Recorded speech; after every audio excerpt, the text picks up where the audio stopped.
আল্লাহ রাব্বুল আলামিন বলেন, ওয়ালাউ আন্না আহলাল কুরা আমানু ওয়াত্তাকাউ লাফাতাহনা বারাকাতিম মিনাস সামাই ওয়াল আরদ। যদি জনপদের মানুষগুলো ঈমান আনয়ন করত এবং ওয়াত্তাকাউ এর মানে ওয়াতাবু তওবা করে ভালো হয়ে যেত, আকাশ ও জমিনের বরকতের সমস্ত দরজাগুলো আমি আল্লাহ খুলে দিতাম। সুবহানাল্লাহ। তো মাহফিলে বসলে ঈমান বাড়ে, ঠিক কি না? আর মুনাজাতে তওবা হয়। সুবহানাল্লাহ। মাহফিলে বললে কি বাড়ে? ঈমান। এটা আমার কথা না, হাদিস থেকে বলেছি। আরে বাবা, কথা বলবা না, তোমরা কথা বলো। আমি ডকুমেন্টসের সাথে রেফারেন্সের সাথে বলেছি, ঠিক কি না? মাহফিলে বসলে ঈমান বাড়ে, মুনাজাতে তওবা হয়। আর যেই জনপদে ঈমান চর্চা হবে, তওবা হবে, আকাশ ও জমিনের রহমতের দরজাগুলো আল্লাহর হুকুমে খুলতে থাকে। তাহলে বাংলাদেশে ব্যক্তি কল্যাণ, সমাজ কল্যাণ, রাষ্ট্রের কল্যাণে মাহফিলের অনুমতি বেশি দিতে হবে না করোনার অজুহাতে বন্ধ করতে হবে? ঠিক না? দেখুন, করোনা মহামারীতে গোটা পৃথিবী বিপর্যস্ত কিনা? একটি অদৃশ্য বোমার আঘাতে যুক্তরাষ্ট্রের মতো পরাশক্তি ধরাশক্তিতে পরিণত হয়ে গেছে। কি অবস্থা সেখানে! তার অর্থনীতি নিম্নমুখী, বিশ্বে তার নেতৃত্ব এখন শূন্যের কোঠায় চলে যাচ্ছে। একটা অদৃশ্য বোমায় আল্লাহ তাআলা ইসলামের শত্রুদের শায়েস্তা করে দিয়েছেন। তো বাংলাদেশ এত গরিব একটা রাষ্ট্র বেঁচে গেল কিভাবে? এখনো 10,000 লোক করোনাতে মরে নেই বাংলাদেশে। এটাকে মেডিকেল সায়েন্স রক্ষা করেছে? কি আছে বাংলাদেশের চিকিৎসা সেবা? থার্ড ওয়ার্ল্ডের থার্ড নাম্বারে আছে। থার্ড ওয়ার্ল্ডের থার্ড নাম্বারে আছে বাংলাদেশের চিকিৎসা সেবা। 3-এর 3-এই ধরলাম। কি দিয়ে বেঁচে গেল বাংলাদেশ? সুবহানাল্লাহ। এই কোরআনের বরকতে। আরব বিশ্বকে বাদ দিলে সারা বিশ্বে এত কোরআনের এত মাহফিল হয় না বাংলাদেশে যত হয়। এত মসজিদ নাই পৃথিবীর কোথাও আরব বিশ্বকে বাদ দিলে, এত মাদ্রাসা নাই। প্রতিদিন প্রতিটি মসজিদে আজানের ধ্বনি উচ্চারিত হচ্ছে, আর হাজার হাজার মাদ্রাসায় পুষ্পের মতো কোমল শিশু বাচ্চাদের কণ্ঠে কোরআনের তেলাওয়াত হচ্ছে। বাংলাদেশের জনপদগুলোতে কোরআনের মাহফিল হচ্ছে বলেই বাংলাদেশ করোনা থেকে রক্ষা পেয়েছে। এটা যদি বুঝে থাকেন প্রশাসক আর অভিভাবকরা, তারে কোরআন কারীমের মাহফিলের অনুমতি দিয়ে দিন, আর সমস্ত সিনেমা হলগুলোকে বন্ধ করে দেন, আলিয়া মাদ্রাসাগুলো খুলে দেন, মদের বার আর নাইট ক্লাবগুলোকে বন্ধ করে দেন। দেশ আরো রহমত পাবে, ঠিক কিনা বলেন? আল্লাহ তাআলা আমাদেরকে যে সুযোগ দিয়েছেন, এতে আমরা খুশি না বেজার? বেশি না কম? সেজন্য আরেকবার বলি আলহামদুলিল্লাহ। তবে বেজার শুধু শয়তান। বেজার কে? শয়তান রাজিম খুব বেজার। সে চেষ্টা করবে আজকে 2 দিনের সমাপনী মোনাজাতের বরকত থেকে বঞ্চিত হয়ে যান, এটা চাইবে সে, শয়তান। আমরা শয়তানকে সে সুযোগ দিব না। সেজন্য নেক নিয়ত করতে হবে। নেক নিয়ত হচ্ছে কিছুক্ষণ পরে আজকের মোনাজাত করে গুনাহ মাফ করে নিষ্পাপ বেহেশতি আল্লাহওয়ালা হয়ে বাড়ি যেতে চায়। কারা কারা হাত তুলে আল্লাহ তাআলাকে দেখা?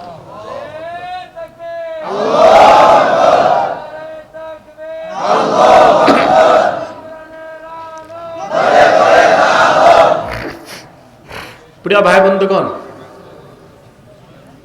আমি একটু শারীরিকভাবে ক্লান্ত এবং অসুস্থ, আপনারা দেখতে পাচ্ছেন। খুব জোরে কথা বলতে পারবো না, আস্তে আস্তে কথা বলবো, আপনাদের বুঝতে হবে, ঠিক কিনা? মাঠে ময়দানে মাহফিলে আমি একটু জোরে কথা বলি, কথা বুঝতে পেরেছেন? বক্তব্যটা যেন স্পিরিচুয়াল হয়। দাবাত ওয়াজের কতগুলো নীতি আছে, কখনো নরমে কখনো গরমে, বুঝলেন না?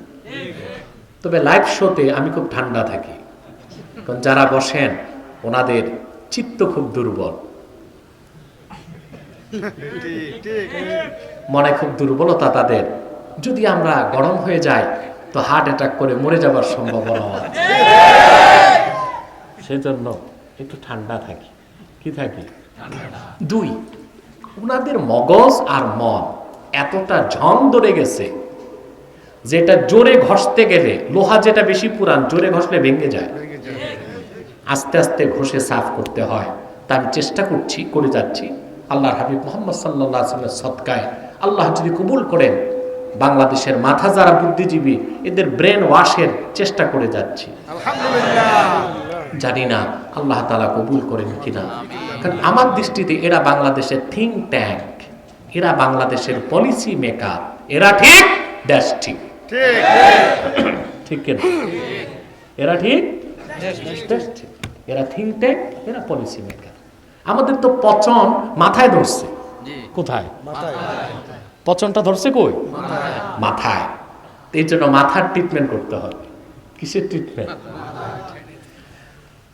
তো আজকে আর আপনারা অনুমান করতে পারছেন এখন যে বাংলাদেশে আমরা দেখতেছি অনেক মসজিদ মাদ্রাসা, অনেক আলেম ওলামা, পীর মাশায়েখ, অভাব নাই, কিন্তু ভাইরাসও খুব মারাত্মক আছে। ভাইরাস খুব মারাত্মক, শুধু মারাত্মক না, এই ভাইরাসগুলোর ভ্যাকসিন আমাদের হাতে রাখতে হবে। ঠিক কিনা?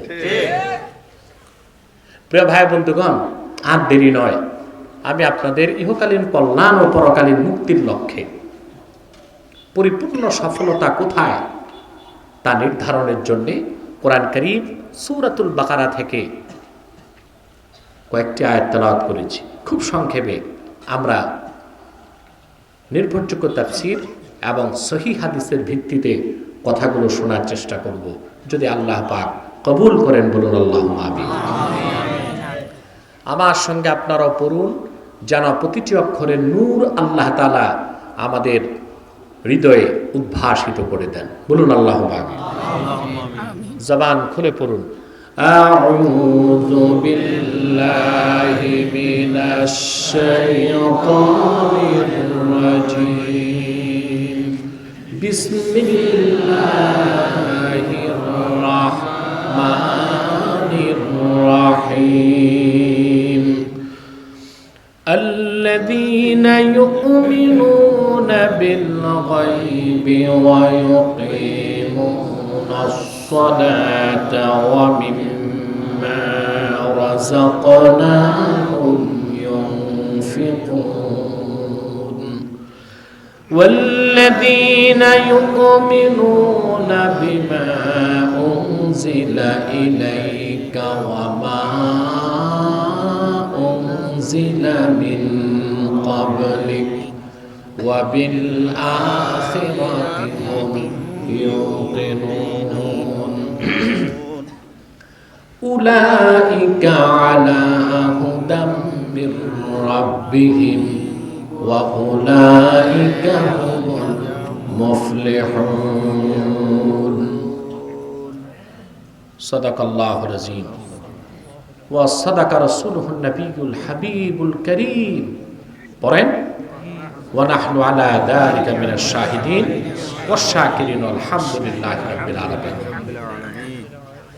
আল্লাহ পাক বলেন আল্লাযীনা ইউমিনুনা বিল গায়ব, যারা বিশ্বাস স্থাপন করে গায়বের উপর, ওয়া ইউকিমুনাস সালাহ, অতঃপর 5 ওয়াক্ত নামাজ যথারীতি আদায় করে, ওয়া মিম্মা রাযাকনাহুম ইউনফিকুন, আই মিম্মা আ'তাইনাহুম ইয়াতাসাদ্দাকুন, আমি তাদেরকে যা রিজিক হিসেবে দান করেছি তার থেকে তারা খরচ করে, নিজের জন্য, দিনদারের জন্য, দিনের জন্য। সুবহানাল্লাহ।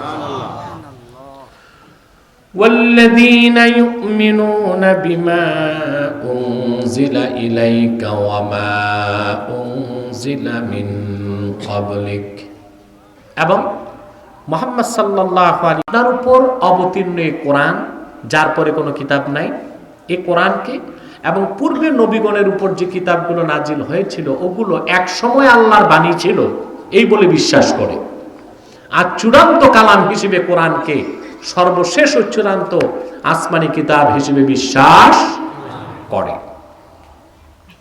ওয়াবিল আখিরাতি হুম ইউকিনুন, এবং তারা পরকালকে বিশ্বাস করে। পরকালকে তারা মুমিন, তারা কি?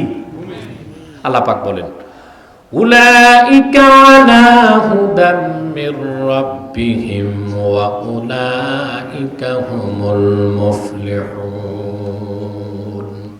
তারাই তাদের রবের প্রদত্ত হেদায়েতের উপর প্রতিষ্ঠিত এবং তারাই চূড়ান্তভাবে সফল।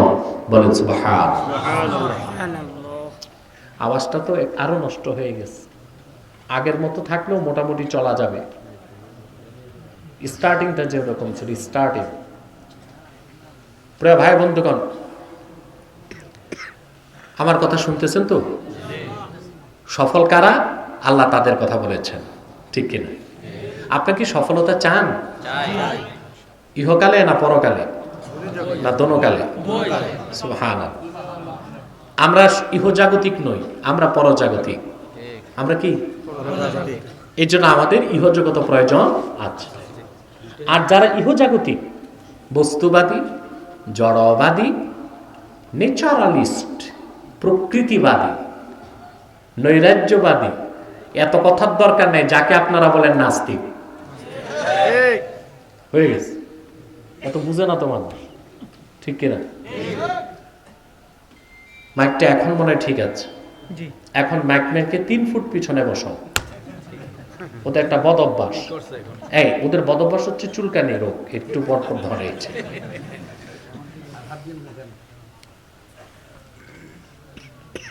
জড়বাদী যারা, ইহজাগতিক যারা, বুঝলেন? আমি এটার ব্যাখ্যাও দিয়েছিলাম আরেকটি লাইভ শোতে, আপনারা দেখেছেন। সেকুলারিস্ট কাকে বলে? ইহজাগতিক, যে পরকাল বিশ্বাস করেন। দেখেছিলেন আপনারা? আগের লাইভ শোটা দেখেছিলেন?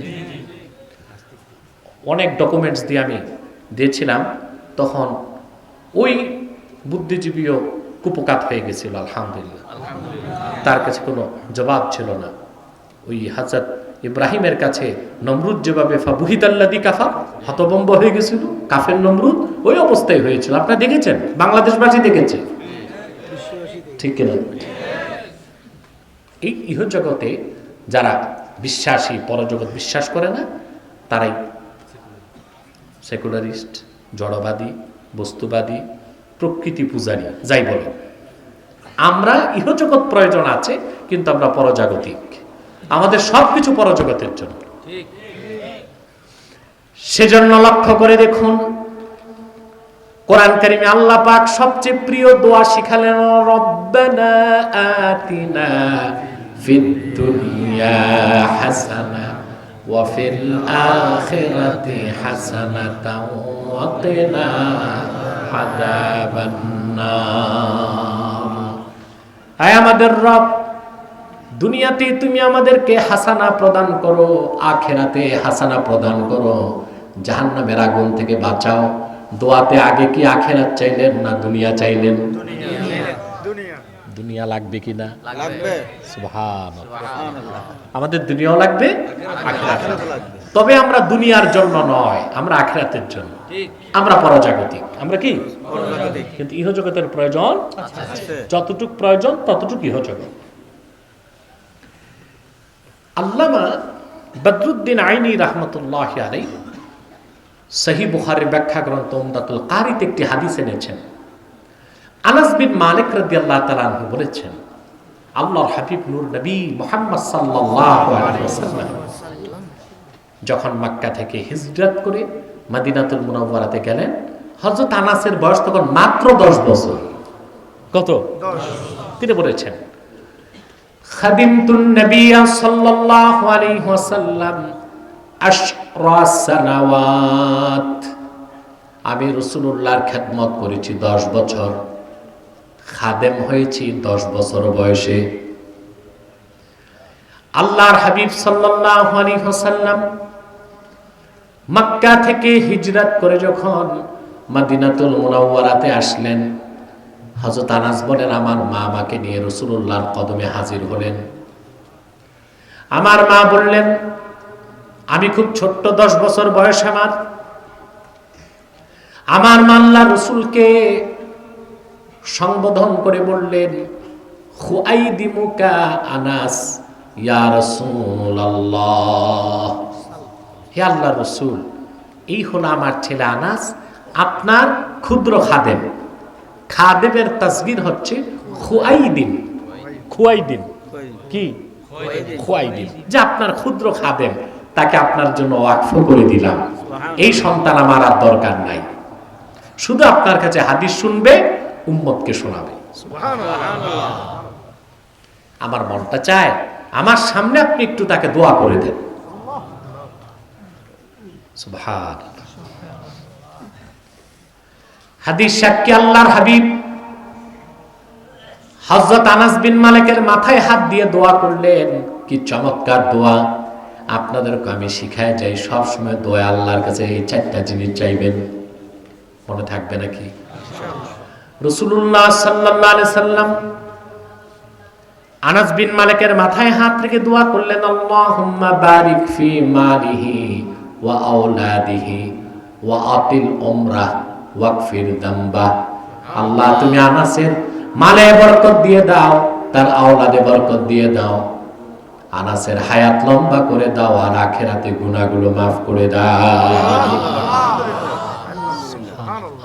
কয়টা দোয়া? খেয়াল করেন, 4টার 3টাই দুনিয়ার জন্য, একটি আখিরাতের জন্য। ঠিক কিনা? 3টি দুনিয়ার জন্য, আরেকটি আখিরাতের জন্য। আল্লাহুম্মা বারিক ফি মালি, আল্লাহ আনাসের মালে বরকত দাও, এটা দুনিয়া। ওয়া আওলাদিহি, তার সন্তানে বরকত দাও, এটাও দুনিয়া। ওয়া আতিল উমরাহ, তার হায়াত লম্বা করে দাও, এটাও দুনিয়া। ওয়াগফির যামবা, গুনাহ maaf করে দাও, এটা আখিরাত। তা আমাদের আখিরাতও লাগবে, দুনিয়াও লাগবে। লাগবে কি না? লাগবে। আমাদের সমাজে একদল মানুষ আছে, একদল, ওই যে কালকেও এক বুদ্ধিজীবী আমাকে বলেছে, ধর্মটা থাকবে মসজিদ পর্যন্ত, মন পর্যন্ত, বাইরে না। এটা যদি হয় প্রথা সর্বস্ব ধর্মের ব্যাপারে আমি একমত। ইসলাম তো প্রথা সর্বস্ব ধর্ম না, এটা দিন ইসলাম, জীবন বিধান। জীবন বিধান মানে ব্যক্তির ব্যক্তি জীবন, সমাজ জীবন, রাষ্ট্র জীবন, ইহকাল পরকাল কি হবে তার সব ব্যাখ্যা দিয়েছে দিন ইসলাম। ঠিক কিনা বলেন? কোনো বাদ নাই, কোনো কিছু বাদ দেবার সুযোগ নাই। সুবহানাল্লাহ, সুবহানাল্লাহ। প্রিয় ভাই বন্ধুগণ, একদল লোক এটাই চায়, আলেম ওলামা পীর মাশায়েখ সুফি দরবেশ, ওনারা থাকবে মসজিদ মাদ্রাসা নিয়ে। ঠিক কিনা? ওনার জুব্বা পরবে, পাগড়ি লাগাবে, 1000 দানার তসবিহ পরবে, আর অধিকাংশ সময় চোখ বন্ধ রাখবে। এতে সুবিধা, চুরি করা যাবে সমাজে, বদমাশি করা যাবে, দুর্নীতি করা যাবে, সুদ খাওয়া যাবে, ঘুষ খাওয়া যাবে, লাম্পট্য করা যাবে, আর দিন ও রাতে যুবতী মেয়েদেরকে গণধর্ষণ করে সম্ভ্রম লুণ্ঠন করা যাবে। আর ভালো মানুষগুলো যদি সব দেখে, মসজিদ দেখে, মাদ্রাসা দেখে, সংসদ দেখে, ব্যাংক দেখে, আদালত দেখে, বাজার দেখে, ব্যবসা দেখে, চাকরি দেখে, সমাজে শয়তানি চলবে না। চলবে? সেজন্য তারা চায় আপনারা কোথায় থাকেন? মসজিদে। ধর্ম রাখবেন মনে, আর কই? মসজিদে। বাইরে আমরা আছি, বাইরে। আরে কিন্তু এই লোকগুলো মরে গেলে বিপদে পড়ে, জানাজা পড়াইতে আলেম লাগে। ঠিক কিনা? সম্পদ বন্টন করবে, মিরাজ কি হবে, আলেমের কাছে দৌড়ায়। ঠিক কিনা? প্রিয় ভাই বন্ধুগণ, আর লাগে মরে যাওয়ার পর কবরস্থান ইমাম সাহেব নিয়ে দোয়া করায়। কি হবে দোয়ায় যদি ইমান ছাড়া কবরে যায়? কোন বেঈমান শিরক ও কুফরকে সিনায় ধারণ করে যদি কবরে যায়, সমগ্র বাংলাদেশের আলেম পীর মাশায়েখ দোয়া করলো এক যারা তার কোনো লাভ হবে না। হবে? সহজে বুঝেন, একটি মানুষ একটি গাড়ি, ওটার মধ্যে ব্যাটারি আছে, ব্যাটারিটা বসে গেছে, স্টার্ট হচ্ছে না। তারপর যদি পিছনে ধাক্কা দেন স্টার্ট নেবে, গাড়িটা চলবে। গাড়িটা যখন চলবে তখন ব্যাটারিটা রিচার্জ হবে, ঠিক কিনা? কিন্তু যে গাড়ির ব্যাটারি নেই, এটা যদি এখান থেকে ধাক্কায়া কর্ণফুলী সেতু পর্যন্ত নেন, স্টার্ট হবে? যার ঈমান আছে, তার ব্যাটারি আছে, আমল নাই, চার্জ নাই, সে মরে গেলে যদি দোয়া হয়, মুনাজাত হয়, কিছুটা লাভ পাবে। কিন্তু যার ঈমান নাই, তার তো ব্যাটারি নাই, যত ধাক্কাও এটা কোনো কাজ হবে না। হবে কাজ? হবে কাজ? কোনোদিনও কাজ হবে না। তাহলে আমরা সফলতা চাই, সেই সফলতা শুধু পরকালে না, ইহকালে পরকালে, ইহকালে পরকালে। আচ্ছা বলেন তো ভাই, সফলতা চায় না কে? মৌমাছি দেখছেন না? কথা বলেন। আপনার কথা বলছেন না কেন? আপনাদের কি ক্ষুধা আছে নাকি, না কোনো ভয় আতঙ্ক আছে নাকি? কারো মুখে তো মাস্ক নাই, তো কথা বলতে সমস্যা। আপনারা যা স্বাস্থ্যবিধি মানতেছেন, তা তো স্বাস্থ্যবিধি মানা হচ্ছে না, কানগুলো বন্ধ রাখছে, কথা শুনতেছেন না, বলতেছেন। একটি মৌমাছি তার কাজে সফল না বিফল? কতটা সফলতা তার চিন্তা করেছেন? বিজ্ঞানীরা অবাক হয়ে গেছে, মৌমাছি যে ঘর বানায় জ্যামিতি খাড়ে। আমরা স্কুলে কলেজে পড়েছি জ্যামিতি, ত্রিকোণমিতি, সম্পাদ্য উপপাদ্য, এটা করছেন না আপনারা? তবে সবচেয়ে বিরক্ত লাগতো আমার এটা, এই জ্যামিতি সবচেয়ে বিরক্ত লাগতো। খুব ভালো, বেশি পড়তাম ইসলাম ধর্ম, বাংলা সাহিত্য, ইংরেজি, বিজ্ঞান, এগুলো পড়তে মজা লাগতো। আর সবচেয়ে বিরক্ত লাগতো গণিতের মধ্যে জ্যামিতি করতে, যে কাটানো, কম্পাস নাও, এটা করো, সেটা করো, খাটনির পর হইল না লাড্ডু, এটা তো খেটে লাগ। আমি ভাবতাম, আমরা কি বড় হয়ে সবাই জমি জামা মাপবো নাকি, আমিন সাহেব হব নাকি? এই কাজ সবাইকে দেয় কেন? এটা আমাদের কারিকুলামের একটা ত্রুটি, উন্নত বিশ্বে ভাবে পড়ানো হয় না। সে যাই হোক, মৌমাছি জ্যামিতি খারে, ত্রিকোণমিতির আকারে তার ঘরগুলো বানায়। মৌচাক, সুবহানাল্লাহ। সারাদিন পুষ্প থেকে মধু সঞ্চয় করে ঘরের মধ্যে স্টোর করে, দরজা নাই, কপাট নাই, ফোটায় ফোটায় মধু পড়ে যায় না। তার কাছে সে সফল, সেও সফলতা চায়। একটি বাবুই পাখি দেখেছেন? বাবুই পাখি, এখন তাল গাছ কমে গেছে, বাবুই পাখিও কম দেখা যায়, ঠিক কিনা?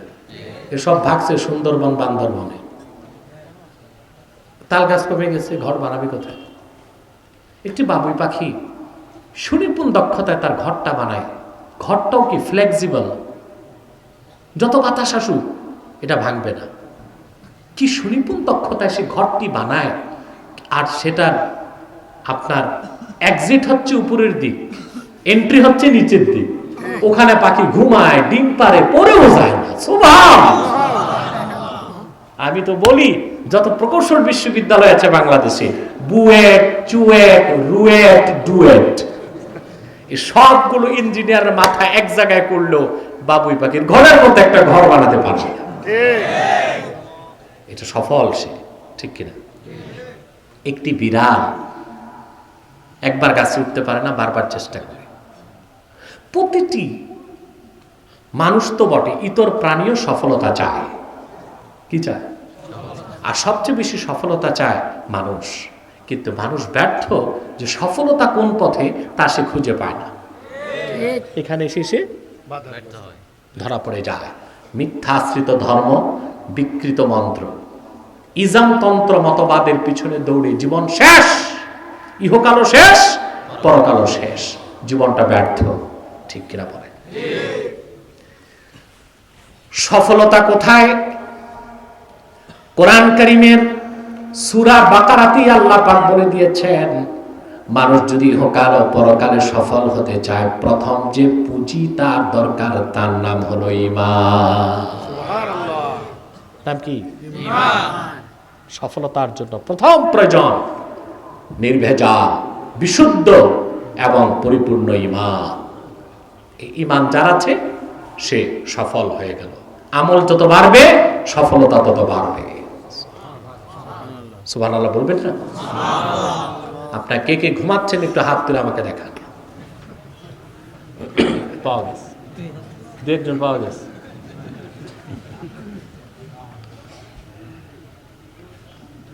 আমি জানি না আপনারা মনোযোগ দিয়েছেন না মনোযোগী না আছে।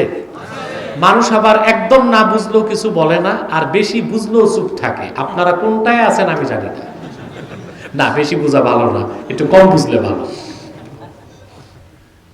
বেশি বুঝলে তো আবার বুদ্ধিজীবী হয়ে যাবে, তা দরকার নাই। আমরা বুদ্ধিজীবী হতে চাই না, আমরা জ্ঞানী হতে চাই। জ্ঞানী হওয়া, প্রজ্ঞাশীল হওয়া এক বিষয়, আর বুদ্ধিজীবী হওয়া। আপনি জানেন, আমার সবগুলো লেকচার শোনার চেষ্টা করবেন কোরআন কারীমের তাফসীর। প্রতিটি কথা আলহামদুলিল্লাহ কোরআন সুন্নাহ থেকে আমরা ব্যাখ্যা করে রেখেছি। বাকি আপনাদের দেখা দরকার, আমল করা দরকার। বুদ্ধি যত বেশি হোক আপনি মুক্তি পাবেন না, জ্ঞান যত বাড়বে আপনার মর্যাদা তত বাড়বে। ইতর প্রাণীর বুদ্ধি তো মানুষের চেয়ে বেশি, এটা বিশ্বাস করেন? কথা বলেন। পিঁপড়া দেখছেন? হায়াতুল হাইওয়ান কিতাবে এসেছে, একটি পিঁপড়া তার দেহে যে ওজন তার থেকে 13 গুণ বেশি ওজন বহন করতে পারে। কত গুণ? আপনার ওজন যদি 2 মণ হয়, 13 গুণ 26 মণ। আপনি মাথায় নিয়ে হাঁটবেন তো দূরে থাক, সিটকাইট হয়ে হালুয়া হয়ে যাবে। পারবেন? কথা বলেন। আর এটি পিঁপড়া 13 গুণ বেশি জিনিস নিয়ে চলতে পারে। এই পিঁপড়া থেকেই বিজ্ঞান ক্রেন আবিষ্কারের প্রযুক্তি পেয়েছে। অতিথি পাখির দিকে দেখেন, কোথায় সেই সুদূর সাইবেরিয়া থেকে শীতকালে অতিথি পাখিগুলো উড়ে উড়ে বাংলাদেশ চলে আসে। অতিথি পাখি কোনো এভিয়েশনে পড়াশোনা করে নাই পাইলট হবার জন্য। তার কাছে কোনো ডিভাইস নাই, রাডার নাই, জিপিআরএস নাই। সে অক্ষাংশ চিনে না, দ্রাঘিমাংশ চিনে না। হাজার হাজার মাইল পথ দূর সাইবেরিয়া থেকে উড়ে উড়ে চলে আসে বাংলাদেশে। খালে বিলে হাওড় বাওড়ে কয়েক মাস তৃপ্তির সাথে মাছ খেয়ে যখন তার পেটটা ভরে যায়, খুশি মনে তার বাড়ি ফিরে যায়, পথঘাট ভুলে যায় না। বুদ্ধি বিজ্ঞানীর চেয়ে কম না বেশি? কথা বলে। শুধু বেশি না, অনেক বেশি। এই যে বাংলাদেশ নতুন প্লেন কিনেছে, ড্রিম লাইনার, শুনছেন না? প্রায় 12 থেকে 1400 কোটি টাকা একটা প্লেন। তারপর কত প্রযুক্তি, কত সায়েন্টিফিক অ্যাচিভমেন্ট। তারপর চালায় কারা? এক একজনের বেতন 12 লাখ, 14 লাখ, 20 লাখ টাকা। তারা পড়াশোনা করেছে, ঠিক কিনা? ফ্লাইং ইনস্টিটিউটে পড়াশোনা করেছে, সায়েন্স ডিপার্টমেন্টে পড়াশোনা করেছে। পাইলট থাকে, ক্যাপ্টেন থাকে, কো পাইলট থাকে, ঠিক কিনা? ক্যাবিন ক্রু থাকে। তারপর প্লেনে বসে। তারপর অত্যাধুনিক প্লেনে এইরকম দূরবীন আছে, ডিভাইস আছে, যা দিয়ে 350 মাইল দূরে ঝড় তুফান কি অবস্থায় আছে তা দেখতে পায়। 350 মাইল দূরে। তারপর সে তার অবস্থান ঘুরায়। এত প্রযুক্তি, এত কিছু তার কাছে। তারপরে ঢাকা থেকে প্লেন আপনার সিঙ্গাপুর যাবে, মাঝখানে এটিসি এয়ার ট্রাফিক কন্ট্রোলের সাথে সে যোগাযোগ করবে, মিয়ানমারে করবে, মালয়েশিয়াতে করবে, যোগাযোগ করে করে সিঙ্গাপুর যে ল্যান্ড করবে। তারপর যদি দেখা যায় কুয়াশা বেশি, যত বড় পাইলট হোক আর প্লেন যত দামি হোক, লো ভিজিবিলিটিতে প্লেন উঠতেও পারে না, নামতেও পারে না। এই হচ্ছে মানুষের বুদ্ধি। আর অতিথি পাখি কোন ফ্লাইট একাডেমিতে পড়ে নাই, ওর কাছে ক্যামব্রিজ অক্সফোর্ড দেখে নাই, বিদ্যা নাই, ওর কাছে প্রযুক্তি নাই, ওর কাছে কোনো ডিভাইস নাই, কোনো রাডার নাই, জিপিআরএস নাই, তার দেশ থেকে উড়ে আসে, আবার পেট ভরে মাছ খেয়ে বাংলাদেশ থেকে চলে যায়, পথঘাট ভুল হয় না। সুবহানাল্লাহ। মানুষের চেয়ে কত বেশি বুদ্ধি আল্লাহ তারে দিয়ে রেখেছে, ঠিক আছে? মানুষ তা চিন্তা করে না, মানুষ তা চিন্তা করে না। পাখির মাথায় মগজই আছে কতটুকু বলেন? ওখানে পাওয়ার অফ মেমোরাইজ, মনে রাখার একটা শক্তিও আল্লাহ পাক রেখেছেন। তাহলে বুদ্ধিটা কিছুই না, এটা ইতর প্রাণীরও আছে। জ্ঞান, ইলম, এটা অনেক বড় জিনিস, ঠিক কিনা বলেন? আমরা আল্লাহর কাছে বুদ্ধি চাই না এলেম চাই? চলে বলেন, বুদ্ধি চাই? বুদ্ধি চাই, কি চাই? আল্লাহর কাছে সবসময় ইলম চাইবেন।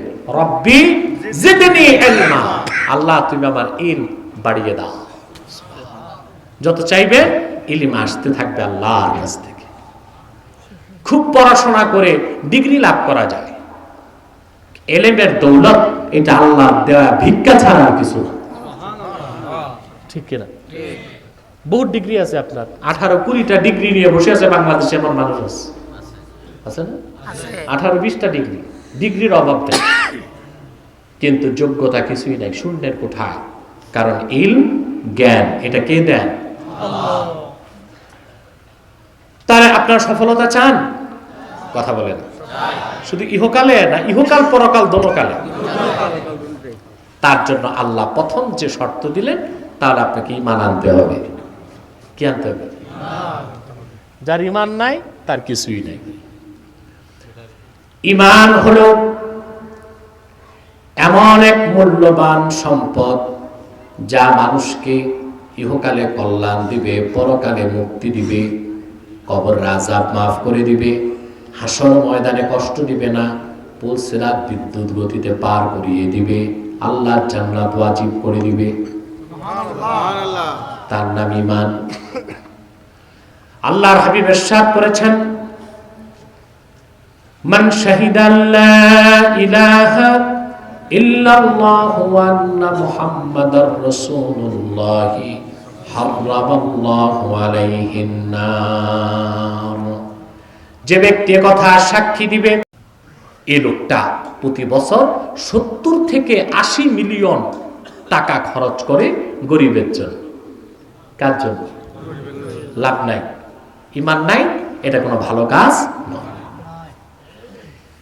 ঈমান না এনে কেউ যদি নেক আমল করে, ভালো কাজ করে, তার অবস্থাটা আল্লাহ পাক সূরা নূরে বর্ণনা করেছেন কি রকম। আল্লাহ পাক বলেন, ওয়াল্লাযীনা কাফারু আ'মালুহুম কাসারাবিন বিকিয়াতিন ইয়াহসাবুহুজ যামআনু মাআ। আল্লাহ পাক বলেন, আর যারা কুফর করেছে, কাফের, ঈমান আনে নাই, তাদের ভালো কাজটা কি রকম? মরুভূমির মধ্যে পানি হারা মানুষ যেমন পিপাসার যন্ত্রণায় পানি কোথায় আছে তাকায়, হঠাৎ সূর্যের আলোতে মরুভূমির মধ্যে যখন বালুর মধ্যে আলো পড়ে, মরিচিকা চকমক করে দূর থেকে পানি মনে হয়। পিপাসার্ত মানুষ প্রাণ বাঁচাবার জন্য দৌড়ে যায়, পানি পান করবে, যে দেখে কিছুই নাই। ঠিক কি? যার ঈমান নাই, তার দান, তার সদকা, তার সত্য কথা, তার ভদ্রতা কোনো কাজে আসবে না। এটা মরিচিকার মতো অস্তিত্বহীন একটা জিনিস, ঠিক না? আমাদের দেশে আমরা অনেক সময় ভুলে বলি যে হিন্দু ভদ্রলোক বলছে কথাটা, কবে ভদ্র হয়েছে? যার ঈমান নাই সে ভদ্র হয় কেমন? ইউরোপ থেকে, আমেরিকা থেকে। আবার অনেকে বলে ফেলে, আরে ভাই বলেছি তাতে কি মহাভারতকে অশুদ্ধ হয়ে গেছে নাকি? তো মহাভারত শুদ্ধ ছিল কবে? এই কেমন কথা? কথা তো বুঝে শুনে বলতে হয়, ঠিক কি না? আপনি অনেক ভুল করেন। আজকে এক লোক বলতেছে, হুজুর আমার বাচ্চা হয়েছে। বাচ্চা কি তার হয়েছে না তার বই হয়েছে? হয়েছে। সে বলতে পারে আমি বাবা হয়েছি। কি হয়েছি? এগুলো আপনারা খেয়াল রাখবেন। অনেক সময় সামান্য অসতর্কতায় ঈমান নষ্টের সম্ভাবনা থাকে। থাকে কি না? থাকে। ইউরোপ আমেরিকা থেকে ঘুরে আসে আমার দেশের কিছু মানুষ আছে, এসে চায়ের স্টলে, বিয়ে শাদীর অনুষ্ঠানে বেড়াতে গেলে শুধু তাদের প্রশংসা। ওরা কাফের হলে কি হবে, মানুষটা ভালো, সত্য কথা কয়। তো যার ঈমান নাই, আল্লাহর মহা সত্যতাকে যে বিশ্বাস করে না, পৃথিবীতে তার সত্যতা 2 পয়সার মূল্য থাকতে পারে না। আল্লাহর মহা সত্যতাকে যে বিশ্বাস করে না, মুহাম্মদ সাল্লাল্লাহু আলাইহি ওয়াসাল্লামের মহা সত্যতাকে যে স্বীকার করে না, কোরআনের মহা সত্যতাকে যে স্বীকার করে না, তার ভালো কথা, তার ভালো কাজ, তার বদান্যতা, তার ভদ্রতা, তার শিষ্টাচার, তার সত্যবাদিতার 2 পয়সার মূল্য নাই। মরুভূমির প্রহেলিকা মরীচিকার মতোই, ওইটার কোনো দাম নাই, ওটার কোনো অস্তিত্ব নাই। সবকিছুর আগে ঈমান। আগে কি? ঈমান। সুবহানাল্লাহ। সফলতার জন্য প্রথম দরকার ঈমান। কি দরকার? তবে কিসমত খারাপ হইলে বুঝলেও বুঝতে চায় না, কই বিচার মানে তাল গাছ আমার। দেখছেন না কালকে কথা বল, বিচার মানে তাল গাছ, এটা কিসমত খারাপ। হ্যাঁ, আমাকে বলে, আমি নামটাম নিলাম না, আপনার তো দেখছেনই, বলে আমার বৈজ্ঞানিক তথ্যে ভুল আছে। আমি বলছি আপনি পুরান কালে পড়ছেন, আমি নতুন বিজ্ঞানের ছাত্র।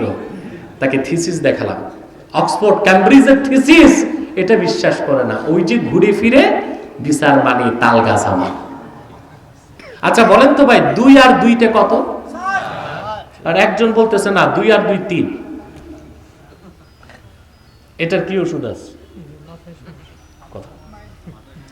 এটার মাথায় সমস্যায় পাবনা ভর্তি করতে হবে, নয় একটু থেরাপি দিলে শয়তান বের হয়ে যাবে।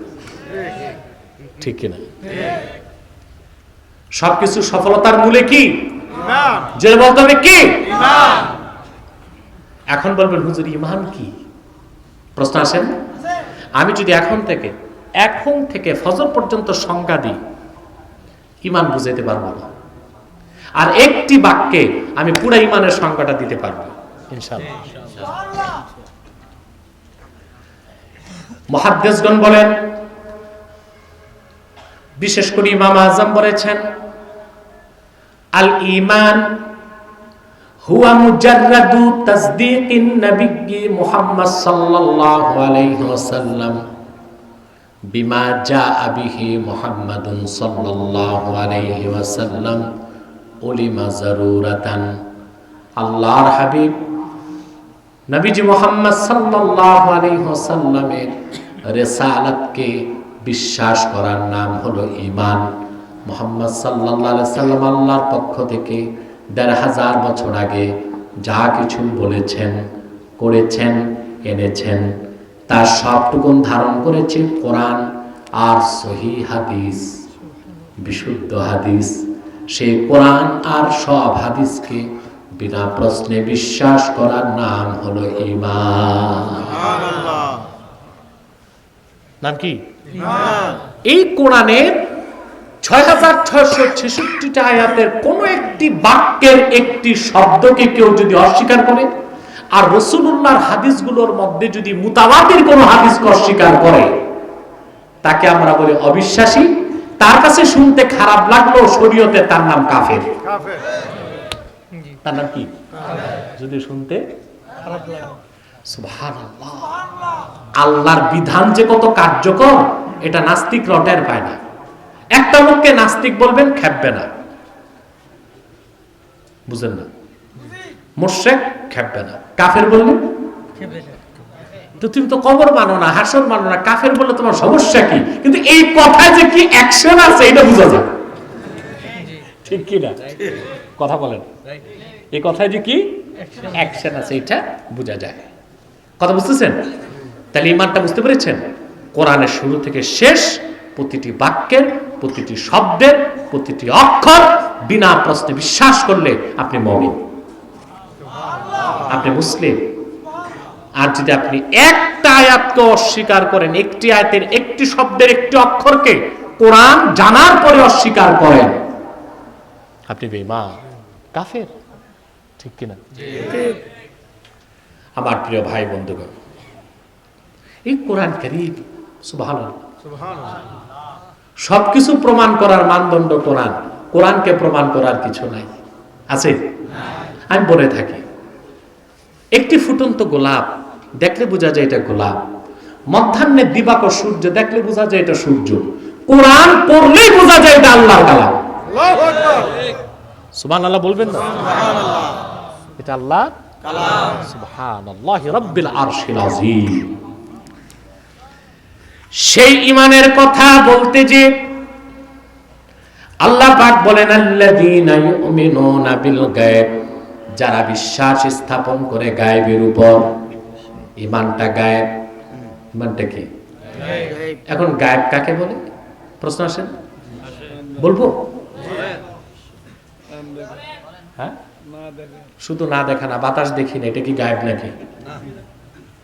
এটাই ভুল সংজ্ঞা বা আমাদের অসচেতন আলেমদের ভুল ব্যাখ্যা।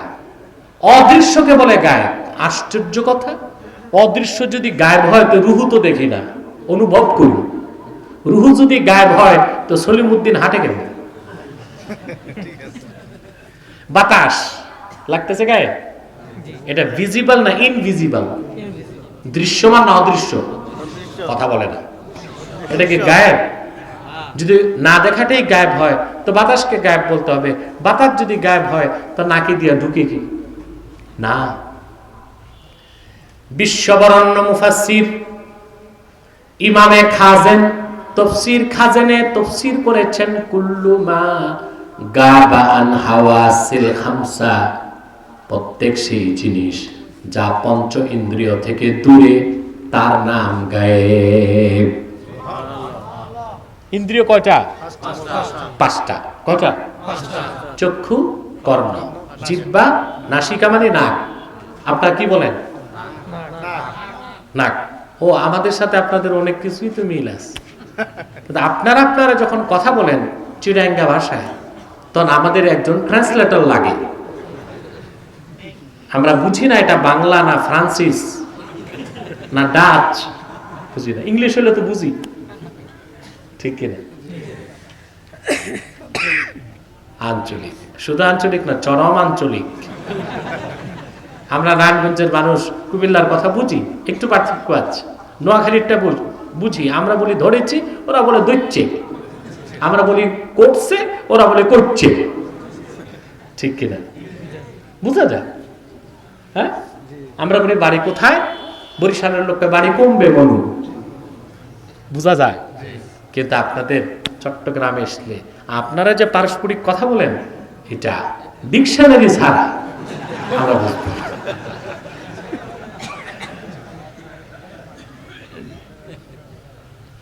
প্রিয় ভাই বন্ধুগণ, কষ্ট হচ্ছে না তো আপনাদের? তো বসে লাভ কি? কষ্ট না হলে সওয়াব নাই। কষ্ট হচ্ছে, মিষ্ট লাগে। কোরআন কারীমের সাথে যে কষ্ট, ওটার মজাটাই তো ভিন্ন, ঠিক কিনা? আমি রিওয়াইন্ড করছি কথাগুলো যেন ধরে রাখতে পারেন। সফলতার জন্য ইহকাল পরকালের প্রথম কি দরকার? ঈমান। সেই ঈমান হবে বিল গায়েব। বিল গায়েব কি? পঞ্চেন্দ্রিয় যা ধরতে পারে না, দেখতে পারে না, সেটা গায়েব। অনুভব করতে পারে না, অনুমান করতে পারে না, সেটার নাম গায়েব।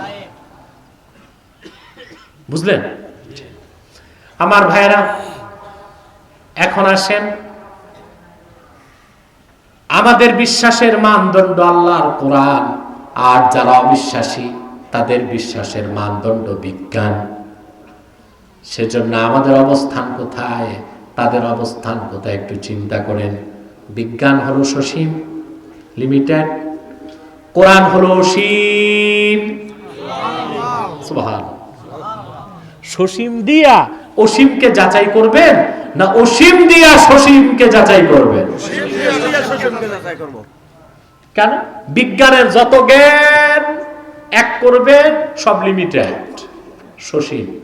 আমি ইদানিং এই বছর বলতেছি, এখন বলে যাচ্ছি, বিজ্ঞানের যা আছে 70% রূপ কথা। ওই যে বাচ্চারা গল্পের বই পড়তো না, ঠাকুরমার ঝুলি পড়েন না আপনার কথা? আমি অনেক গল্প উপন্যাস পড়েছি ছাত্র জীবনে, বুঝলেন? আমিও যদি উপন্যাস লিখতাম তো বাংলাদেশের বড় একজন ঔপন্যাসিক হতে পারতাম। দেখছি বলে কিচ্ছু নাই, 200 পৃষ্ঠার বই উপন্যাসে ভরা, বড় বড় লেখকের, শিখার মতো কিচ্ছু নাই। আছে কিভাবে বদমাশি করে আরেকজনের মেয়ে ভাগায় বিয়ে করা যায়, এটা শিখা। 200 পৃষ্ঠার উপন্যাসে পড়লে একটা শিক্ষা পাওয়া যায়, এই 200 পৃষ্ঠায় কিভাবে আরেকটা মেয়ে, বুঝলেন, ফুসলায় ফাসলায় ধোকা দিয়া বোকা বানায়া তারপরে বিয়ে শাদী করা যায়। এই 200 পৃষ্ঠার সাবস্টেন্স এটা। এগুলো পড়তে পড়তে যুবকরা রাত পার করে দিচ্ছে, ঠিক কিনা? বাংলাদেশে ধর্ষণ কি এমনি বাড়ছে নাকি? স্যাটেলাইট চ্যানেলের মাধ্যমে, পর্ণ ছবির মাধ্যমে, অশ্লীল সিনেমার মাধ্যমে আমার যুবকদের নৈতিক অবক্ষয় করানো হচ্ছে। লিটারেচারে, উপন্যাসে, নাটকে, ছবিতে আকাশ সংস্কৃতির আগ্রাসনে বাংলাদেশের যুবকদের চরিত্র নষ্ট হয়ে যাচ্ছে বলেই দেশে খুন বেড়েছে, কিশোর গ্যাং বেড়েছে, নেশা বেড়েছে, সন্ত্রাস বেড়েছে, গণধর্ষণের ঘটনা ঘটে চলছে বাংলাদেশে। তা থেকে যদি বাংলাদেশকে মুক্ত করতে চাও, প্রাইমারি থেকে মাস্টার্স পর্যন্ত আল্লাহ কোরআনের শিক্ষাকে বাধ্যতামূলক করতে হবে, হাদিসের শিক্ষাকে বাধ্যতামূলক করতে হবে।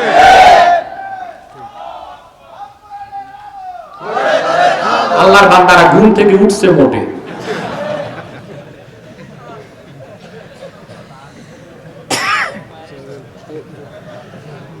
প্রিয় ভাই বন্ধুগণ, আমার দেশের বুদ্ধিজীবীরা এখন চাচ্ছে মাদ্রাসা, কওমি মাদ্রাসা আলহামদুলিল্লাহ, দর্শে নেজামিতে এখনো খুব মজবুত পড়াশোনা আছে, ঠিক কিনা? শুধু সার্টিফিকেট না নেওয়ার কারণে, এই যে সার্টিফিকেটের যে চিন্তা হয়েছে ব্যাপার, এটার পক্ষে আমি নৈতিকভাবে নই। এই সার্টিফিকেটের মানে আলিয়ার মতো দুর্বল করে দেওয়া হবে। সব জায়গায় যদি ডিগ্রি আর সার্টিফিকেট খুঁজি, এলেমের ধারক হবে কারা, ঠিক কিনা? আজকে আলিয়া মাদ্রাসা ওল্ড স্কিমকে নিউ স্কিম করা হয়েছে, নিউ স্কিম হয়ে গেছে স্কুল কলেজ। এখন যে আলিয়া আছে এখানে ক্লাস নেই, এখানে সরকারি মাদ্রাসা আলেমরা আছে, তারা যখন পড়ছেন আলিয়াতে তখন কওমি আলিয়াতে পার্থক্যই ছিল না, ছিল? সব কিতাব পড়েছেন তারা, নাহও, সরফ, বালাগাত সব পড়েছে, কিন্তু এখন কি অবস্থা? কিছুই নাই, কিচ্ছু নাই। এরপর আমার দেশের আলিয়া মাদ্রাসার ছাত্ররা তাদের ইন্টেলিজেন্ট কুইশন, তাদের মেধা প্রজ্ঞায় এত ভালো রেজাল্ট করে ঢাকা বিশ্ববিদ্যালয়ে ভর্তি পরীক্ষায় প্রথম হয়ে যায়। নাস্তিকরা ভর্তি নেয় না। ঢাকা বিশ্ববিদ্যালয়ের 8টা ফ্যাকাল্টিতে আলিয়া মাদ্রাসার ছাত্র ভর্তি নিষেধ, অথচ তারা ভর্তি পরীক্ষায় প্রথম স্থান লাভ করছে। যদি যোগ্যতা নাই থাকে, তোমার স্কুল কলেজের ছাত্রকে যারা তাদের সাথে প্রতিযোগিতায় প্রথম হয়েছে কি যোগ্যতা ছাড়া, কিন্তু ভর্তি হতে দেয় না। এটা ঈর্ষা, এটা হিংসা, এটা বিদ্বেষ।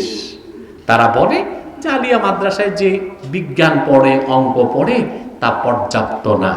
তার মানে কোরআন হাদিসের যা আছে পুরাটা বাদ দেন, বাদ দিয়ে আমাদের ছাত্রদের মতো ডারউইনবাদী হয়ে যান, নাস্তিক হন, ইহজাগতিক হন, ঠিক কিনা? সকাল সন্ধ্যায় ইয়াবা খাবেন, মেয়েদের সতীত্ব সম্ভ্রমকে নষ্ট করবেন, তবেই তো আপনারা আধুনিক হবেন, প্রগতিশীল হবেন, বিশ্ববিদ্যালয়ে চান্স পাবেন, বড় কর্মকর্তা হবেন, দেশের কিছু একটা হইবেন, ঠিক কিনা? ওরা শুধু চায় শিক্ষা হবে উৎপাদনমুখী। আমরা বলি না, আমরা চাই শিক্ষা হবে নৈতিকতা মুখী প্লাস উৎপাদনমুখী, শিক্ষা হবে পরকালমুখী। যেটাও ঠিক মতো বলতে পারলেন, ঠিক কিনা? শিক্ষা কি শুধু উৎপাদনমুখী হবে না পরকালমুখী? কথা বলেন, কি হবে? পরকালমুখী হতে হবে, ঠিক কিনা? তো বলছিলাম আপনার গায়েবকে বিশ্বাস, গায়েব কাকে বলে বলতেছিলাম। বিজ্ঞানের সব জ্ঞান এক করবেন, এটা লিমিটেড, কোরআন আনলিমিটেড। সহজ ভাষায় আপনাকে বুঝাই দিচ্ছি ভাইরা, বিজ্ঞানী বলুন, দার্শনিক বলুন, ডাক্তার বলুন, ইঞ্জিনিয়ার বলুন, সমাজসেবক, রাষ্ট্রের সেবক, যে কোনো বিদ্যার মাধ্যমে মানুষ জ্ঞান অর্জন করুক, জ্ঞান অর্জন করার মাধ্যম মাত্র পাঁচটা: চোখ, কান, নাক, চামড়া এবং জিহ্বা। পঞ্চ ইন্দ্রিয়ের বাইরে মানুষ জ্ঞান অর্জনের কোনো মাধ্যম তার কাছে নাই। আছে? এখন আপনি বলুন, বিজ্ঞানী, দার্শনিক, প্রযুক্তিবিদ, তাদের যে জ্ঞান অর্জনের মাধ্যম পাঁচটা, এই পাঁচটার ক্ষমতা কি অসীম না সসীম? জোরে বলেন। মেডিকেল সায়েন্স বলে একটি মানুষ খালি চোখে শুধু দেখতে পায় মাত্র 21 মাইল। কত? কতটুকু? 21 মাইল। এটা বেশি না কম? একটা ঈগল দেখে কয়েকশো মাইল, একটা মানুষ দেখে। হ্যাঁ, বিপরীত দিক থেকে যদি আলোর রিফ্লেক্স থাকে ওটা ভিন্ন বিষয়। আমরা তো নক্ষত্রও দেখি, ওটা ওদিক থেকে আলো আসে বলে। কিন্তু যে বিপরীত দিক থেকে আলোর রিফ্লেক্স না থাকে, একটি মানুষ শুধু দেখতে পায় 21 মাইল। আর এখন যে পরিমাণ কার্বাইড এবং ফরমালিন খাচ্ছেন, এটা মনে হয় 7-8 মাইলের বেশি যাবে না। ছোট ছোট বাচ্চা, 10 বছরের বাচ্চা 2500 পাওয়ারের চশমা লাগায়, এত মোটা। চোখের যে কি অবস্থা বোঝা যাচ্ছে, ঠিক কিনা? ভাই বন্ধুগণ, কানের ক্ষমতা কতটুকু?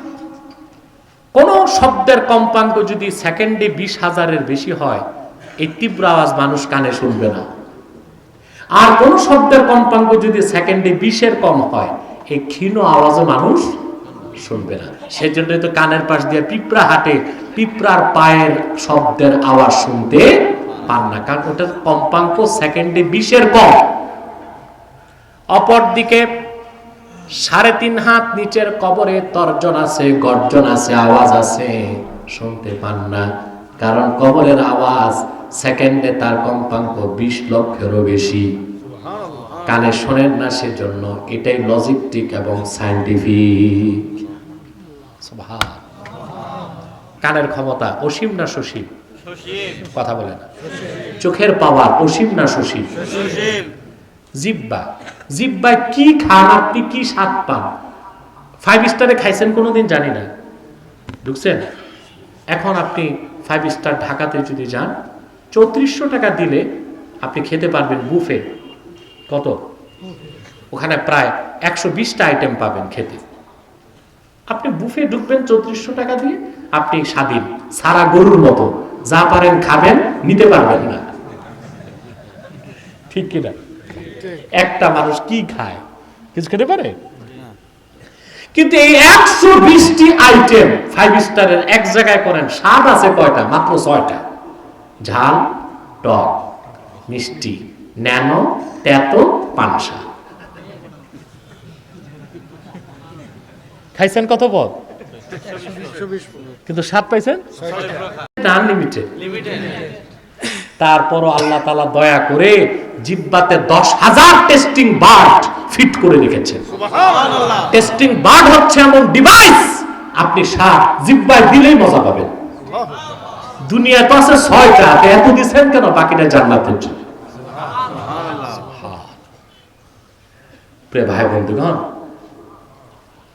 ঠিক এভাবে পঞ্চ ইন্দ্রিয়ের ক্ষমতা খুব কম। এই জন্য পঞ্চ ইন্দ্রিয়র মাধ্যমে মানুষ যদি গায়েবকে খুঁজতে চায়, এটা তার নির্বুদ্ধিতা। কি হবে? এটা কি? নির্বুদ্ধিতা হবে। আমেরিকার নাসাতে মহাকাশ গবেষণা করে যারা, তাদের কাছে টেলিস্কোপ আছে। কি? বায়োস্কোপ না, টেলিস্কোপ।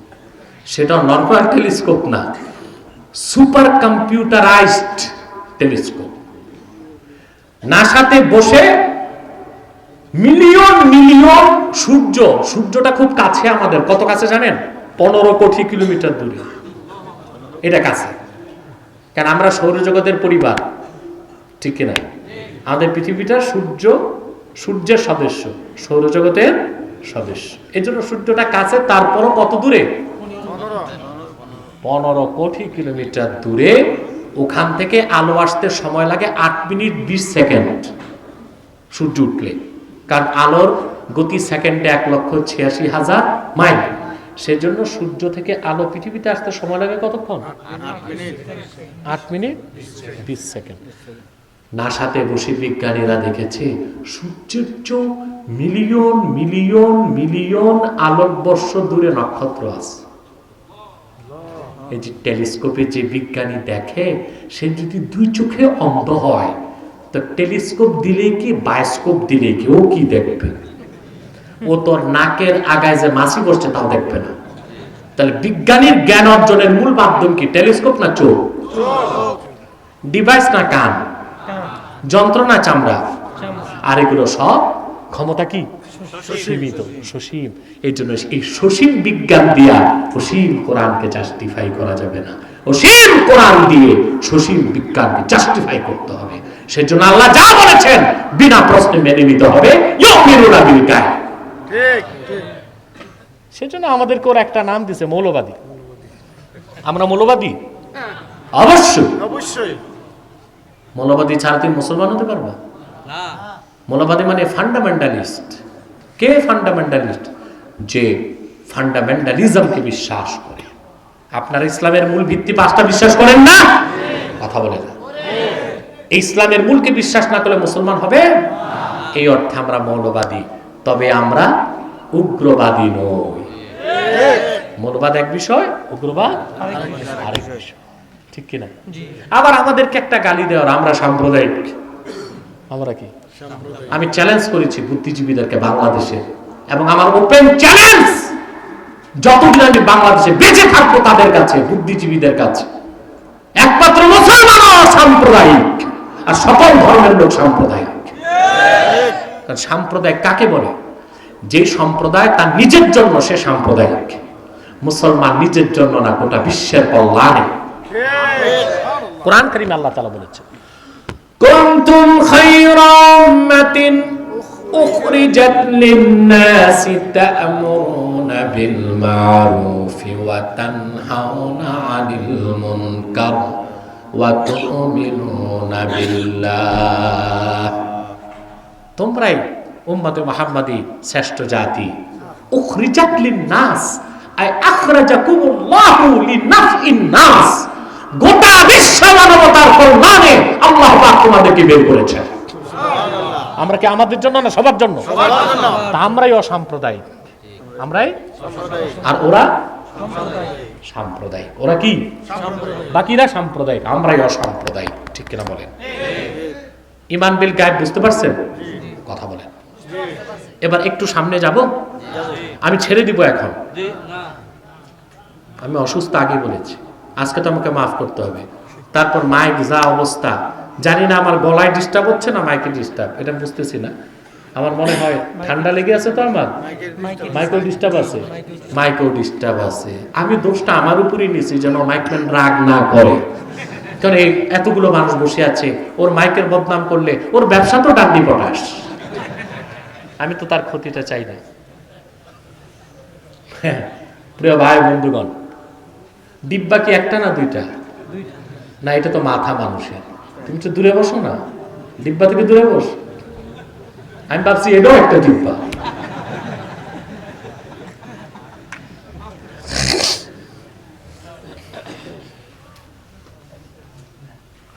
প্রিয় ভাই বন্ধুগণ, আমি একটা পর্যায়ে যেয়ে শেষ করছি।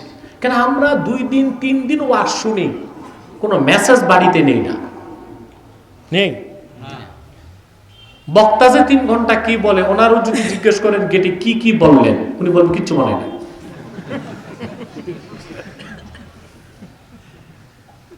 আর শ্রোতা বাড়ি যাওয়ার পর যদি বউ জিজ্ঞেস করে ভাত দেওয়ার সময় কি কইছে মৌলানা সাহেব, এ বলবে আবার কিচ্ছু মনে নেই। তো কি শুনছো? মজা লাগছে, লাগছে, চেঞ্জ করে দাও। মজা তো পেতে হবে, ভালো কথা ভাই, কিন্তু মূল কি? আপনাকে একটা বার্তা নিয়ে বাড়ি যেতে হবে, সেই হিসেবে জীবন গঠন করতে হবে। একটা বার্তা আমি দিলাম ঈমানের কথা। সফলতার জন্য প্রথম দরকার কি? ঈমান। কিছুটা হলো বুঝেছেন? জি জি। প্রিয় ভাইরা, এরপর আল্লাহ পাক বলেন ওয়ায়ুকিমুনাস সালাহ, তারপরে তারা ঈমান আনার পরে 5 ওয়াক্ত নামাজ আদায় করে। এটা ইসলাম। আগেরটা ঈমান, এটা কি ইসলাম। আচ্ছা বলেন তো ভাই, আগে ঈমান না আগে ইসলাম? আগে ঈমান, তারপরে কি ইসলাম। এটা বুঝেন আপনারা? শতকরা 95টা মুসলমান এটা বুঝে না, কোনটা ঈমান কোনটা ইসলাম বুঝে না।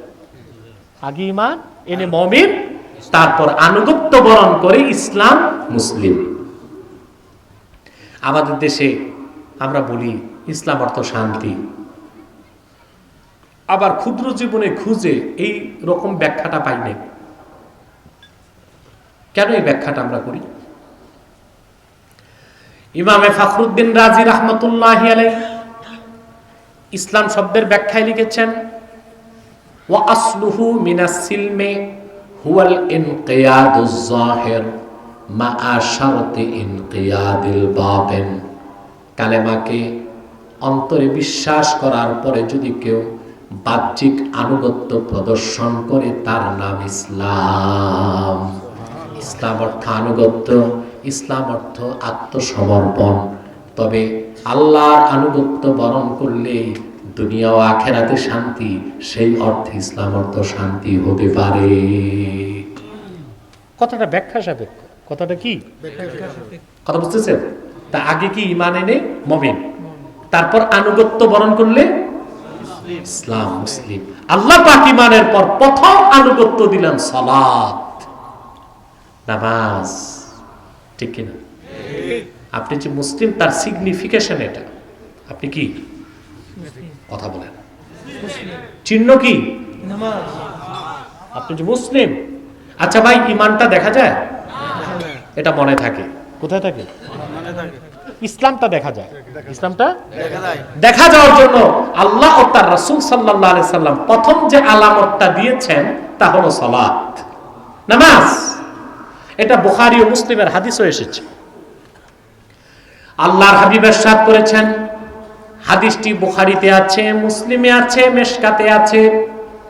আল্লাহর হাবিব সাল্লাল্লাহু আলাইহি সাল্লাম বলেছেন, মান সাল্লা সালাতানা ওয়াস্তাকবালা কিবলাতানা ওয়া আকালা যাবিহাতানা ফাযালিকাল মুসলিম। যে ব্যক্তি ঈমান আনার পরে আমাদের নামাজ পড়লো, আমাদের কিবলা কাবাকে মানলো, আমাদের জবাইকৃত পশুর গোশত খেলো, সে লোকটি মুসলিম। সে লোকটি ঈমান আনার পরে, ঈমান নাই, নামাজ পড়ে, কোরবানি দেয়, সে মুসলিম না কাফের? তাকে মুসলিম বলার সুযোগ নাই। এই ব্যাপারে আমার আরো ডকুমেন্টারি আলোচনা আছে। বিশেষ করে আমার ছাত্রদেরকে আমি যখন কিতাবুল ঈমান সহিহ বুখারী থেকে পড়াই, এগুলো সব আলহামদুলিল্লাহ লেখা আছে। এটা আলেম যারা, তারা কখনো ছাপলে পাবেন ইনশাআল্লাহ। আমি আমার ছাত্রদেরকে সব সময় সহিহ বুখারী পড়ানোর সময় ঈমান ও আকীদার প্রতি সর্বোচ্চ তাকাজা দিয়ে থাকে। এটা আসল। আর বাতিল ফেরকার কাজই হলো মানুষের ঈমান নষ্ট করা, আকীদা নষ্ট করা। বড় দুঃখজনক, বাংলাদেশে 72 বাতিল ফেরকার 72টাই আছে। ঠিক কিনা? বন্ধুগণ, অনেক টাইম হয়ে গেছে, আমরা বসেছি প্রায় 1.5 ঘন্টার বেশি হয়ে গেছে। আর 2, 4, 5, 10 মিনিটে মোনাজাত। ঠিক আছে ইনশাআল্লাহ? তাহলে সালাত আদায় করবেন। আপনি মুসলিম হতে চান, ঈমানের পর কি লাগবে? 5 ওয়াক্ত সালাত আদায় করতে হবে আপনাকে। যদি আপনার ঈমান থাকে, সালাত নাই, আপনাকে দুঃখজনক মুসলিম বলার ক্ষেত্রে প্রতিবন্ধকতা সৃষ্টি হয়ে যাবে। আপনার নামটা বাস্তে মুসলিম বলা যাবে, কিন্তু চিহ্নবিহীন মুসলিম। কি বিহীন? চিহ্নবিহীন মুসলিম। তারপরে আল্লাহ তাআলা বলেন, ওয়া মিম্মা রাযাকনাহুম ইউনফিকুন। সালাতের পর সে যে মুসলিম, ইসলাম প্রবেশ করবেন, দ্বিতীয় বৃহত্তম কাজ হলো আমি যা দান করেছি তা থেকে তারা খরচ করে। সুবহানাল্লাহ। কি করে? খরচ করে। খরচ করে। আমি আজকে অসুস্থ, প্রশ্ন আজকে খুবই শারীরিকভাবে অসুস্থ আমি। আলম সাহেব সব প্রশ্ন আপনি জমা করেন। সময় চাও তো 1.5 ঘন্টা হয়ে গেছে, কি সময় চাও? আচ্ছা আচ্ছা, দিব দিব দিব দিব ইনশাল্লাহ। প্রিয় ভাই বন্ধুগণ, কথা খেয়াল করছেন?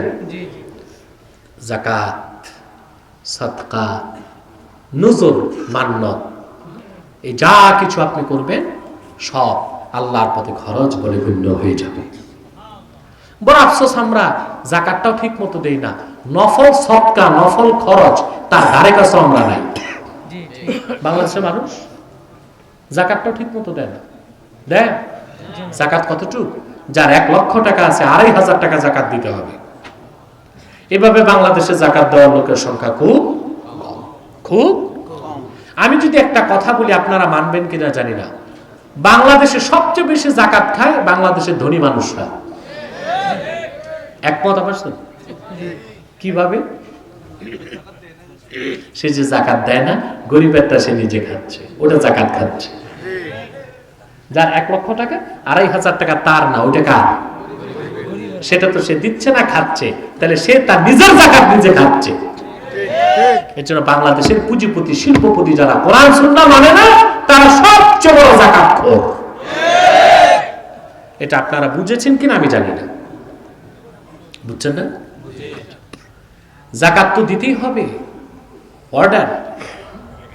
কিন্তু আল্লাহ তাআলা সবচেয়ে খুশি হন নফল সদকা, অসুস্থ মানুষকে চিকিৎসা সেবা দেওয়া, অভাবী মানুষকে খাদ্য পৌঁছে দেওয়া, যার বাসস্থান নাই তার বাসস্থান দেওয়া। সুবহানাল্লাহ। যার শিক্ষা নাই তাকে শিক্ষার ব্যবস্থা করে দেওয়া। সুবহানাল্লাহ। এটা করতে হবে আপনাদের।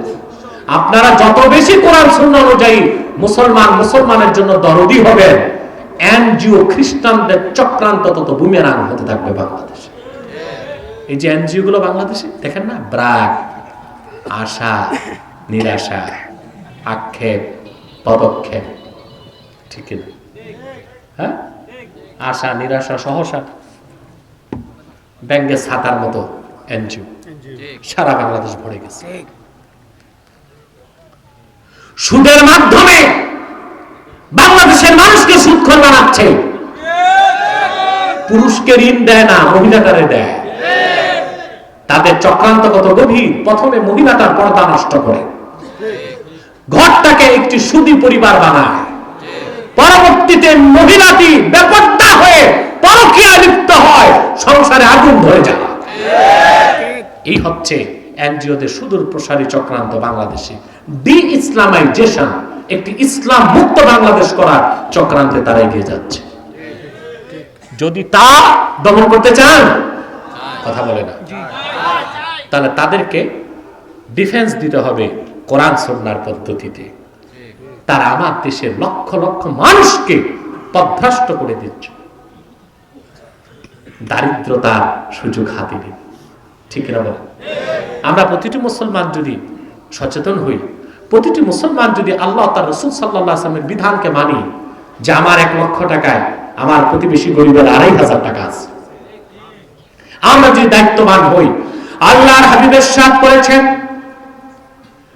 কোন ব্যক্তির ঘরের চারপাশে 40টি ঘর তার প্রতিবেশী, যদি তার ঘরের চারপাশে 40 ঘরের কোন মানুষ না খেয়ে ঘুমায়, লোকটি যদি সক্ষম হয় তার খাদ্য পূরণ করে দেবার সক্ষমতা থাকার পরেও, যদি জানার পরেও যদি তার প্রতিবেশী না খেয়ে ঘুমায়, ওই অভাগা আমি রাসূলের উম্মত হতে পারে না।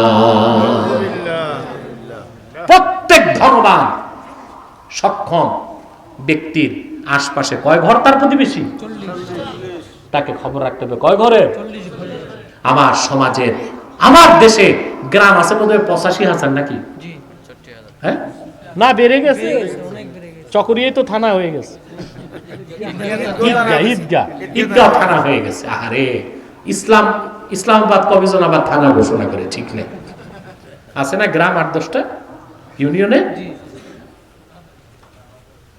প্রিয় ভাই বন্ধুগণ, প্রতিটি প্রতিটি এলাকার প্রতিটি মুসলমান যদি তার আশপাশের 40টি ঘরকে তার প্রতিবেশী মনে করে, আর প্রত্যেকেই যদি দায়িত্ববান হয়ে যার যে মুসলিমের অভাব তার অভাব পূরণ করে, যে মুসলিম মেয়েটির বিয়ে হচ্ছে না তার বিয়ের ব্যবস্থা করে দেয় তারা, যার ঘর নেয় তাকে ঘর দেয়, যার চিকিৎসা সেবা পাচ্ছে না তাকে ওষুধের ব্যবস্থা করে দেয়, বাংলাদেশে দারিদ্রতা থাকবে না।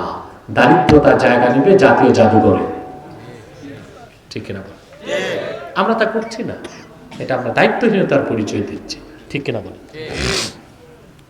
সেজন্য আমার দৃষ্টিতে এটা সম্ভব যদি সমাজটা হয় পঞ্চায়েত কেন্দ্রিক না মসজিদ কেন্দ্রিক। কি কেন্দ্রিক? আমাদের দেশে এখন সমাজটা কি কেন্দ্রিক? পঞ্চায়েত কেন্দ্রিক। পঞ্চায়েত কেন্দ্রিক সমাজ ঘরে সমাজ চালায়। সমাজ ঘরে যারা বসছে তাদের চরিত্রগুলো ফুলের মতো পবিত্র। এক একজন সুদ খায়, ঘুষ খায়, ঠিক কিনা? তারপরে আঙ্গুল ফুলে কলা গাছ, বিচার আচারে দোনো দিক থেকে টু পাইস, আরেকজনের খেতে সীমানা ধাক্কাধাক্কি করে। এই লোকগুলোকে আমরা দায়িত্ব দিয়ে বসিয়েছি সভাপতি, সেক্রেটারি, ঠিক কিনা বলেন? মসজিদ কমিটিতে, মাদ্রাসা কমিটিতে, ওয়াজ কমিটিতে, পঞ্চায়েত কমিটিতে। সমাজ তো খুব ভালোই চলবে, কি বলেন? যদি রুটি বন্টনের দায়িত্ব বানরকে দেন, রুটির ভাগ আর পাইবেন না। পাবেন? আমরা এটা মনে হয় ক্লাস 7-এ পড়েছিলাম, ইংলিশ র্যাপিড রিডারে, ইংরেজি সাহিত্যে একটা গল্প পড়ছিলাম। হ্যাঁ, ক্লাস 7-এ র্যাপিড রিডারে পড়েছিলাম ইংরেজি সাহিত্যে। 2 ইঁদুরে একটা ব্রেড চুরি করছে। ব্রেড বুঝেন? পাউরুটি। এখন 2 ইঁদুরে ঝগড়া লাগছে, সমান ভাগ করো। আমরা কেমনে করবো? তো কই বানরের কাছে। ইঁদুর 2টা কাছে বানরের কাছে, যে স্যার এটারে সুষম বন্টন করে দেন। বানরে পাইছি, ভাগ করি আমি, তোমরা দুজন ভদ্রতার সাথে বসো, তাড়াহুড়া করবে না, সিরিয়াল মেনটেন করো। বানারে কত একটু ভাইগা খাইব, খায় না সমান তো হইল না, তোমারটা একটু বড়, একটু ছোট করে দিই, আবার একটু খাইছি, কয়টা বেশি ছোট হয়ে গেছে, এটা বড়, এটা আর একটু খাইয়া দিই। এই সমান করতে করতে ব্রেক গেছে বানরের পেটে, ইঁদুর 2টা বেজার মুখে চলে আসছে। সমাজের নেতৃত্ব কর্তৃত্ব যদি চরিত্রহীন লম্পটদের হাতে দিয়ে দেন, কোরআনপন্থীদের হাতে না থাকে, তো ভাগ খাইতে পারবেন না। ঠিক কিনা? ওটা যাবে লম্পটের পেটে। তাহলে আমাদের সমাজ হতে হবে মসজিদ কেন্দ্রিক। ঠিক কিনা? মসজিদ কেন্দ্রিক সমাজ। সমাজের মূল প্রধান উপদেষ্টা হবে মসজিদের ইমাম সাহেব, খতিব সাহেব। এটা বানাবেন কেমনে? আপনারা তো যত দোষ নন্দ দোষ ইমাম সাহেবের দোষ খুঁজে, নিজে পেশাব করে পানি দেয় না, দূরবীনটা ইমাম সাহেবের দিকে, উনি পেশাব করে ঢিলা নিছে কিনা, ঢিলা নিয়ে আবার ফালাফালি করছে কিনা, আর খোঁজ নিয়ে দেখবে সে পেশাব করে পানি দেয় না, পেন্টের জানালা খুলে দাঁড়ায় কাম সেরে ফেলছে। আর দেখে ইমাম সাহেব পানি নিচে তাতে চলবে না, ঢিলা নিচে কিনা, ঢিলা নিচে তাতে চলবে না, আবার ফালাইছে কিনা, লাফাইছে কিনা। এই যদি হয় আপনাদের টেন্ডেন্সি, এই যদি হয় আপনাদের মানসিকতা, তো মসজিদ কেন্দ্রিক সমাজ কিভাবে করবেন? আসুন মসজিদ কেন্দ্রিক সমাজ করুন, তখন আপনি সমাজের সব কাজ পরিচালিত হবে মসজিদ থেকে। ঠিক কিনা বলেন? আমি আলোচনার শুরুতে বলেছি society is greater than state. এটা রাষ্ট্রবিজ্ঞানীদের কথা। রাষ্ট্র থেকে সমাজ অনেক বড়। আমরা যদি বাংলাদেশের গোটা সমাজ ব্যবস্থাকে কোরআন সুন্নাহর সমাজ ব্যবস্থায় পরিণত করতে পারি, বাংলাদেশের রাষ্ট্র ব্যবস্থা ইসলামী রাষ্ট্র ব্যবস্থা হওয়া সময়ের দাবি হয়ে যাবে। এগিয়ে আসুন। আস-সা'য়ু মিন্না ওয়াল ইতমামু মিনাল্লাহ। নিরাশ হবেন না, প্রচেষ্টা আমাদের সফলতা মালিক দিবেন, আল্লাহ তাআলা দিবেন।